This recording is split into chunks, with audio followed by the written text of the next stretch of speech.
our previous class, we have already discussed about kinds of quadrilaterals, is it? And I hope you understood what are quadrilaterals and also the kinds of quadrilaterals. Now, in today's class, we shall discuss about a first kind of quadrilateral, that is parallelogram.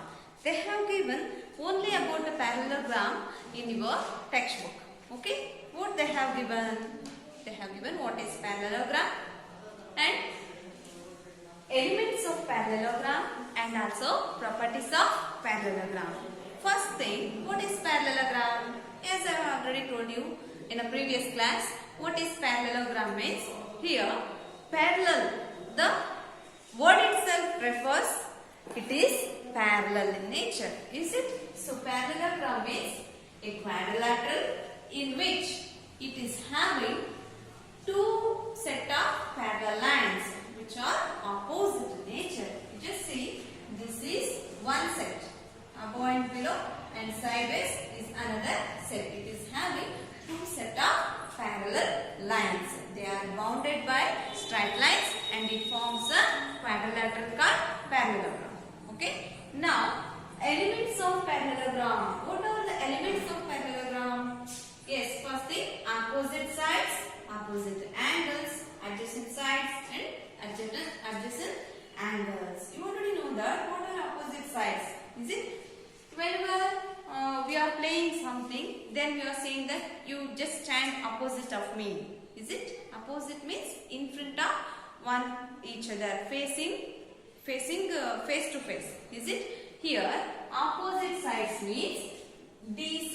This is one side and AB is another side. These two are called as opposite sides which are facing each other and opposite in nature. Is it? Opposite sides. Which are the two opposite sides of this parallelogram? DC. This is one side and AB is another side.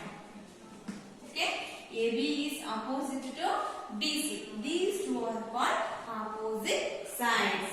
And another two sides, that is DA and CB. Which are those two? DA, CB. These two are opposite sides. DC and AB is opposite. DA and CB are opposite. Okay. Next one, opposite angles. Opposite angles. Already you know this is angle D, angle A, angle B, and angle C. Is it? Which are the opposite sides here facing each other? Okay. I already said that. Now what is opposite means we have to stand one in front of the other facing each other. Okay. You just see here one in front of the other and facing each other. Means here opposite angles. A is opposite to C and B is opposite to D. Is it? So which are the opposite angles here? Angle A. This is the symbol of representing the angle. Okay. If I write like this, you should read it as angle A. Okay. Angle A and angle C are opposite to each other. Angle A and angle C are opposite. Next, angle B and D. Angle B and D are opposite. Okay. Here angle B and D. For your further reference, you can write it as angle 1 and 2, angle 3 and 4. Okay. Angle 1 and 2 are opposite and 3 and 4 are opposite angles. Next, what are adjacent sides? Adjacent sides means one after the other. Okay. When we are going to a market, then we are saying that just go straight and take a left turn. Is it? Go straight and take a left turn. There is one point which represents the straight and also the left circle of a left street of a market. Is it? That is we call as vertices. You just see here. These are the vertices, nothing but points. Okay. And A, B, C, D. These are the four vertices and a common vertex which is having two straight lines. Those two straight lines are called as adjacent sides. Okay. Those two straight lines are called as adjacent sides. They have a common vertex. Remember my dears, here opposite sides does not have a common common vertex. Means here you see DC and AB. There is no common points here. Is it? These 2 points are different and these 2 points are different. But in adjacent sides, A is a common point. So we can write it as AD is adjacent to AB. Which are the adjacent side? AD is adjacent to AB. And if we take this point as a common, then we can write it as AB is adjacent to BC. AB is adjacent to BC. You just see here, A, these 2 are common. Is it? B, these 2 are common. Means if a single vertex comes in between the 2 straight lines, if it is a common in nature, a single vertex is common in nature, then we call it as a adjacent sides. Okay, we call them as a adjacent sides. Next, what are adjacent angles? Same, adjacent angles means one after the other. Okay, just see. It is angle A. It can be write as ADAB. What we can write it as? It is angle DAB. This line and this line together form an angle. Is it? AB and DC meet at A to form angle A. So we can write it as angle DAB. And here, what about B? We can write it as angle ABC. Angle ABC. You just see a line AB, that is side AB and side CB. These 2 join together to form an angle B. Is it? To form an angle B. So here angle B represented CBA or ABC. Angle ABC is equal to, angle ABC is adjacent to DAB. Okay, angle A is adjacent to angle B, or B is adjacent to C, or C is adjacent to D. Means angle one after the other in which one side is common in nature. In which one side is common in nature, that we call it as adjacent angles. Remember my dears, if there is a common vertex, okay, if there is a common point, then we can say that those 2 are adjacent sides. If there is a common side, in between the 2 angles, then those 2 are adjacent angles. Okay, this is the difference between adjacent sides and adjacent angles. Okay, next we should move on to our first property regarding the parallelogram. What it says? It says that the opposite sides of a parallelogram, are of equal length. We know that some postulates in our previous classes. Is it? By using that, we can prove that this property, that is the opposite sides of a parallelogram, are equal in length. Let us see how it is. Okay. Proof, we can say. Proof. How can we prove this? How can we prove this property? That is, the opposite sides of parallelogram are equal in length. Already we know that opposite sides means DA and CB, and here DC and AB. These 2 are opposite and these 2 are opposite. We have to prove that these 2 are equal in length. Okay, first I have drawn here. Okay, I have drawn a parallelogram, and I have drawn AC, that is one of a diagonal. Okay, what we have to do now? Draw AC diagonal. Okay, draw AC as a diagonal. That I have drawn here. If the blue color chalk piece is it AC, I have drawn. So what we can do now? We can divide this parallelogram into first one and second one triangle. Is it? This is ACD. This is one triangle. And here ABC. This is another triangle. So in triangle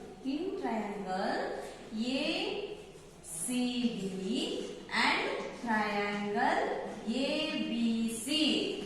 In triangle ACD we can say that angle 1 is equal to angle 2. Angle 1 is equal to angle 2. I have written here, this is angle 1 and this is angle 2. Is it? How is it possible angle 1 is equal to angle 2? You just see these are called as commonly Z angles. Means nothing but alternate angles. Just because alternate angles. Alternate angles. Is it? Next, like that only. Similarly means similarly we can say that angle 3 is equal to angle 4 because these two are also Z angles. Is it? That is alternate angles. Similarly, angle 3 is equal to angle 4 because alternate angles. And we can say that AC is common to both of these two triangles. Is it? AC is the base of these two triangles, that is common diagonal. Here AC is common side. What is that? That is a common side. So here you just see two angles and common side. Is it? These two are angles, and this is a common side. So we can say that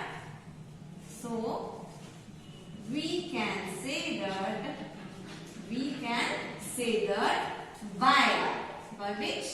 By ASA postulate means angle side angle. ASA means angle side angle. You should write these three symbols in capital letters only. Don't use the small letters. ASA postulate. Postulate of congruency. Postulates of congruency. We can say that triangle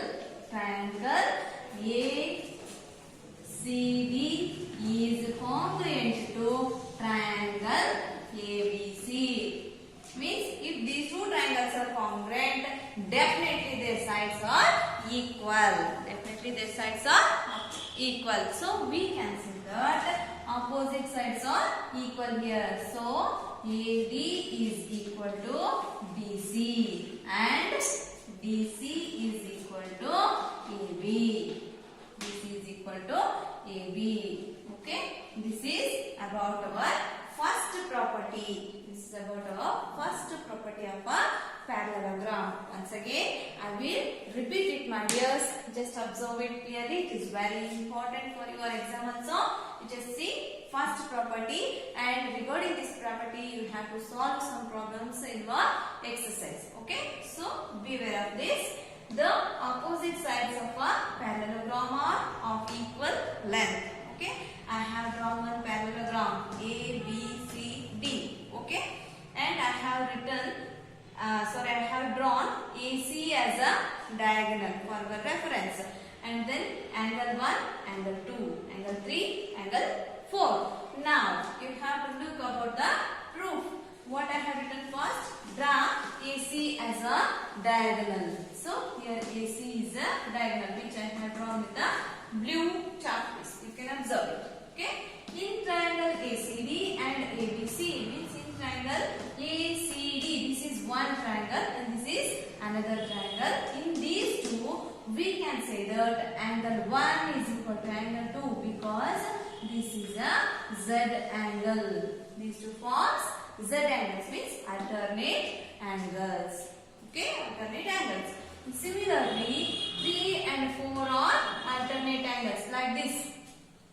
Okay, these 3 and 4 are alternate angles. And we know that AC is common to these two triangles. AC is common side or a common base. We can call it as AC is common side. So, in between two angles, one common side is present. So, according to our ASA postulate, triangle ACD is congruent to triangle ABC. So, we can say that AB is equal to DC and CB is equal to AD. Okay?